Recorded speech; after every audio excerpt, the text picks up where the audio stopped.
إن الذين كفروا لن تغني عنهم أموالهم ولا أولادهم من الله شيئا وأولئك هم وقود النار كدأب آل فرعون والذين من قبلهم كذبوا بآياتنا فأخذهم الله بذنوبهم والله شديد العقاب قل للذين كفروا ستغلبون وتحشرون إلى جهنم وبئس المہاد۔ جن لوگوں نے کفر کا رویہ اختیار کیا ہے انہیں اللہ کے مقابلے میں نہ ان کا مال کچھ کام دے گا نہ اولاد، وہ دوزخ کا ایندھن بن کر رہیں گے۔ ان کا انجام ویسا ہی ہوگا جیسا فرعون کے ساتھیوں اور ان سے پہلے کے نافرمانوں کا ہو چکا ہے کہ انہوں نے آیات الہی کو جھٹلایا، نتیجہ یہ ہوا کہ اللہ نے ان کے گناہوں پر انہیں پکڑ لیا، اور حق یہ ہے کہ اللہ سخت سزا دینے والا ہے۔ بس اے محمد، جن لوگوں نے تمہاری دعوت کو قبول کرنے سے انکار کر دیا ہے ان سے کہہ دو کہ قریب ہے وہ وقت جب تم مغلوب ہو جاؤ گے اور جہنم کی طرف ہانکے جاؤ گے، اور جہنم بڑا ہی برا ٹھکانہ ہے۔ قد كان لكم آية في فئتين التقتا فئة تقاتل في سبيل الله وأخرى كافرة يرونهم مثليهم رأي العين والله يؤيد بنصره من يشاء إن في ذلك لعبرة لأولي الأبصار۔ تمہارے لیے ان دو گروہوں میں ایک نشان عبرت تھا جو بدر میں ایک دوسرے سے نبرد آزما ہوئے۔ ایک گروہ اللہ کی راہ میں لڑ رہا تھا اور دوسرا گروہ کافر تھا۔ دیکھنے والے بچشم سر دیکھ رہے تھے کہ کافر گروہ مومن گروہ سے دو چند ہے، مگر نتیجے نے ثابت کر دیا کہ اللہ اپنی فتح و نصرت سے جس کو چاہتا ہے مدد دیتا ہے۔ دیدہ بینا رکھنے والوں کے لیے اس میں بڑا سبق پوشیدہ ہے۔ دیکھنے والے بچشم سر دیکھ رہے تھے کہ کافر گروہ مومن گروہ سے دو چند ہے۔ اگرچہ حقیقی فرق سہچند تھا، لیکن سرسری نگاہ سے دیکھنے والا بھی یہ محسوس کیے بغیر تو نہیں رہ سکتا تھا کہ کفار کا لشکر مسلمانوں سے دگنا ہے۔ دیدہ بینا رکھنے والوں کے لیے اس میں بڑا سبق پوشیدہ ہے۔ جنگ بدر کا واقعہ اس وقت قریبی زمانے ہی میں پیش آ چکا تھا، اس لیے اس کے مشاہدات و نتائج کی طرف اشارہ کر کے لوگوں کو عبرت دلائی گئی ہے۔ اس جنگ میں تین باتیں نہایت سبق آموز تھیں۔ ایک یہ کہ مسلمان اور کفار جس شان سے ایک دوسرے کے بالمقابل آئے تھے اس سے دونوں کا اخلاقی فرق صاف ظاہر ہو رہا تھا۔ ایک طرف کافروں کے لشکر میں شرابوں کے دور چل رہے تھے، ناچنے اور گانے والی لونڈیاں ساتھ آئی تھیں اور خوب داد عیش دی جا رہی تھی۔ دوسری طرف مسلمانوں کے لشکر میں پرہیزگاری تھی، خدا ترسی تھی، انتہا درجے کا اخلاقی انضباط تھا، نمازیں تھیں اور روزے تھے، بات بات پر خدا کا نام تھا اور خدا ہی کے آگے دعائیں اور التجائیں کی جا رہی تھیں۔ دونوں لشکروں کو دیکھ کر ہر شخص بآسانی معلوم کر سکتا تھا کہ دونوں میں سے کون اللہ کی راہ میں لڑ رہا ہے۔ دوسری یہ کہ مسلمان اپنی قلت تعداد اور بے سر و سامانی کے باوجود کفار کی کثیر التعداد اور بہتر اسلحہ رکھنے والی فوج کے مقابلے میں جس طرح کامیاب ہوئے اس سے صاف معلوم ہو گیا تھا کہ ان کو اللہ کی تائید حاصل تھی۔ تیسرے یہ کہ اللہ کی غالب طاقت سے غافل ہو کر جو لوگ اپنے سر و سامان اور اپنے حامیوں کی کثرت پر پھولے ہوئے تھے ان کے لیے یہ واقعہ ایک تازیانہ تھا کہ اللہ کس طرح چند مفلس و قلاش غریب الوطن مہاجروں اور مدینے کے کاشتکاروں کی ایک مٹھی بھر جماعت کے ذریعے سے قریش جیسے قبیلے کو شکست دلوا سکتا ہے جو تمام عرب کا سرتاج تھا۔ زين للناس حب الشهوات من النساء والبنين والقناطير المقنطرة من الذهب والفضة من الذهب والفضة والخيل المسومة والأنعام والحرث ذلك متاع الحياة الدنيا والله عنده حسن المآب۔ لوگوں کے لیے مرغوبات نفس، عورتیں، اولاد، سونے چاندی کے ڈھیر، چیدہ گھوڑے، مویشی اور زرعی زمینیں بڑی خوش آئند بنا دی گئی ہیں، مگر یہ سب دنیا کی چند روزہ زندگی کے سامان ہیں۔ حقیقت میں جو بہتر ٹھکانہ ہے وہ تو اللہ کے پاس ہے۔ قل أنبئكم بخير من ذلكم للذين اتقوا عند ربهم جنات تجري من تحتها الأنهار خالدين فيها وأزواج مطهرة ورضوان من الله والله بصير بالعباد۔ کہو میں تمہیں بتاؤں کہ ان سے زیادہ اچھی چیز کیا ہے؟ جو لوگ تقوی کی روش اختیار کریں ان کے لیے ان کے رب کے پاس باغ ہیں جن کے نیچے نہریں بہتی ہوں گی، وہاں انہیں ہمیشگی کی زندگی حاصل ہوگی، پاکیزہ بیویاں ان کی رفیق ہوں گی، اور اللہ کی رضا سے وہ سرفراز ہوں گے۔ اللہ اپنے بندوں کے رویے پر گہری نظر رکھتا ہے۔ یعنی اللہ غلط بخش نہیں ہے اور نہ سرسری اور سطحی طور پر فیصلہ کرنے والا ہے۔ وہ بندوں کے اعمال و افعال اور ان کی نیتوں اور ارادوں کو خوب جانتا ہے۔ اسے اچھی طرح معلوم ہے کہ بندوں میں سے کون اس کے انعام کا مستحق ہے اور کون نہیں ہے۔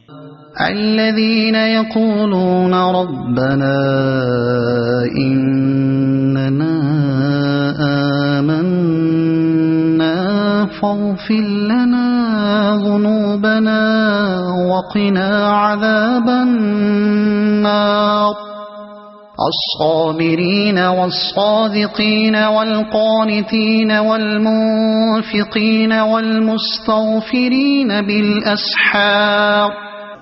یہ وہ لوگ ہیں جو کہتے ہیں کہ مالک ہم ایمان لائے، ہماری خطاؤں سے درگزر فرما اور ہمیں آتش دوزخ سے بچا لے۔ یہ لوگ صبر کرنے والے ہیں، راست باز ہیں، فرما بردار اور فیاض ہیں، اور رات کی آخری گھڑیوں میں اللہ سے مغفرت کی دعائیں مانگا کرتے ہیں۔ یہ لوگ صبر کرنے والے ہیں، یعنی راہ حق میں پوری استقامت دکھانے والے ہیں، کسی نقصان یا مصیبت سے ہمت نہیں ہارتے، کسی ناکامی سے دل شکستہ نہیں ہوتے، کسی لالچ سے پھسل نہیں جاتے، اور ایسی حالت میں بھی حق کا دامن مضبوطی کے ساتھ تھامے رہتے ہیں جبکہ بظاہر اس کی کامیابی کا کوئی امکان نظر نہ آتا ہو۔ شہد اللہ انہ لا الہ الا هو والملائکۃ واولو العلم قائما بالقسط لا الہ الا هو العزیز الحکیم۔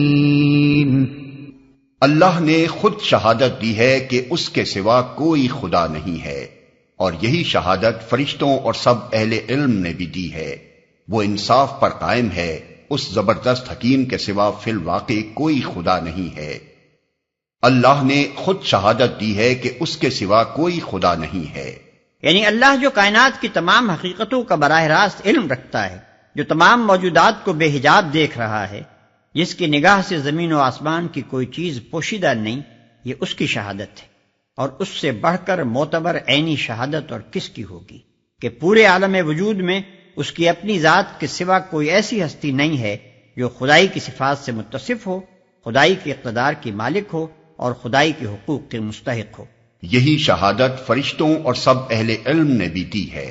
اللہ کے بعد سب سے زیادہ معتبر شہادت فرشتوں کی ہے، کیونکہ وہ سلطنت کائنات کے انتظامی اہلکار ہیں، اور وہ براہ راست اپنے ذاتی علم کی بنا پر شہادت دے رہے ہیں کہ اس سلطنت میں اللہ کے سوا کسی کا حکم نہیں چلتا، اور اس کے سوا کوئی ہستی ایسی نہیں ہے جس کی طرف زمین و آسمان کے انتظامی معاملات میں وہ رجوع کرتے ہوں۔ اس کے بعد مخلوقات میں سے جن لوگوں کو بھی حقائق کا تھوڑا یا بہت علم حاصل ہوا ہے، ان سب کی ابتدائے آفرینش سے آج تک یہ متفقہ شہادت رہی ہے کہ ایک ہی خدا اس پوری کائنات کا مالک و مدبر ہے۔ ان الدین عند اللہ الاسلام وما اختلف الذین اوتوا الكتاب الا من بعد ما جاءهم العلم بغیا بینهم ومن يكفر بآيات الله فإن الله سريع الحساب۔ اللہ کے نزدیک دین صرف اسلام ہے۔ اس دین سے ہٹ کر جو مختلف طریقے ان لوگوں نے اختیار کیے جنہیں کتاب دی گئی تھی، ان کے اس طرز عمل کی کوئی وجہ اس کے سوا نہ تھی کہ انہوں نے علم آ جانے کے بعد آپس میں ایک دوسرے پر زیادتی کرنے کے لیے ایسا کیا، اور جو کوئی اللہ کے احکام و ہدایات کی اطاعت سے انکار کر دے، اللہ کو اس سے حساب لیتے کچھ دیر نہیں لگتی۔ اللہ کے نزدیک دین صرف اسلام ہے، یعنی اللہ کے نزدیک انسان کے لیے صرف ایک ہی نظام زندگی اور ایک ہی طریقہ حیات صحیح و درست ہے، اور وہ یہ ہے کہ انسان اللہ کو اپنا مالک و معبود تسلیم کرے اور اس کی بندگی و غلامی میں اپنے آپ کو بالکل سپرد کر دے، اور اس کی بندگی بجا لانے کا طریقہ خود نہ ایجاد کرے، بلکہ اس نے اپنے پیغمبروں کے ذریعے سے جو ہدایت بھیجی ہے ہر کمی و بیشی کے بغیر صرف اسی کی پیروی کرے۔ اسی طرز فکر و عمل کا نام اسلام ہے، اور یہ بات سراسر بجا ہے کہ کائنات کا خالق و مالک اپنی مخلوق اور رعیت کے لیے اس اسلام کے سوا کسی دوسرے طرز عمل کو جائز تسلیم نہ کرے۔ آدمی اپنی حماقت سے اپنے آپ کو دہریت سے لے کر شرک و بت پرستی تک ہر نظریے اور ہر مسلک کی پیروی کا جائز حقدار سمجھ سکتا ہے، مگر فرمانروائے کائنات کی نگاہ میں تو یہ نری بغاوت ہے۔ آپس میں ایک دوسرے پر زیادتی کرنے کے لیے ایسا کیا۔ مطلب یہ ہے کہ اللہ کی طرف سے جو پیغمبر بھی دنیا کے کسی گوشے اور کسی زمانے میں آیا ہے اس کا دین اسلام ہی تھا، اور جو کتاب بھی دنیا کی کسی زبان اور کسی قوم میں نازل ہوئی ہے اس نے اسلام ہی کی تعلیم دی ہے۔ اس اصل دین کو مسخ کر کے اور اس میں کمی و بیشی کر کے جو بہت سے مذاہب نوع انسانی میں رائج کیے گئے، ان کی پیدائش کا سبب اس کے سوا کچھ نہ تھا کہ لوگوں نے اپنی جائز حد سے بڑھ کر حقوق، فائدے اور امتیازات حاصل کرنے چاہے، اور اپنی خواہشات کے مطابق اصل دین کے عقائد، اصول اور احکام میں رد و بدل کر ڈالا۔ فَإِنْ حَاجُّوكَ فَقُلْ أَسْلَمْتُ وَجْهِيَ لِلَّهِ وَمَنِ اتَّبَعَنِ وَقُلْ لِلَّذِينَ أُوتُوا الْكِتَابَ وَالْأُمِّيِّينَ أَأَسْلَمْتُمْ فَإِنْ أَسْلَمُوا فَقَدِ اهْتَدَوْا وَإِن تَوَلَّوْا فَإِنَّمَا عَلَيْكَ الْبَلَاغُ وَاللَّهُ بَصِيرٌ بِالْعِبَادِ۔ اب اگر یہ لوگ تم سے جھگڑا کریں تو ان سے کہو، میں نے اور میرے پیروں نے تو اللہ کے آگے سر تسلیم خم کر دیا ہے۔ پھر اہل کتاب اور غیر اہل کتاب دونوں سے پوچھو، کیا تم نے بھی اس کی اطاعت و بندگی قبول کی؟ اگر کی تو وہ راہ راست پا گئے، اور اگر اس سے منہ موڑا تو تم پر صرف پیغام پہنچا دینے کی ذمہ داری تھی۔ آگے اللہ خود اپنے بندوں کے معاملات دیکھنے والا ہے۔ کیا تم نے بھی اس کی اطاعت و بندگی قبول کی؟ دوسرے الفاظ میں اس بات کو یوں سمجھیے کہ میں اور میرے پیرو تو اس ٹھیٹ اسلام کے قائل ہو چکے ہیں جو خدا کا اصل دین ہے۔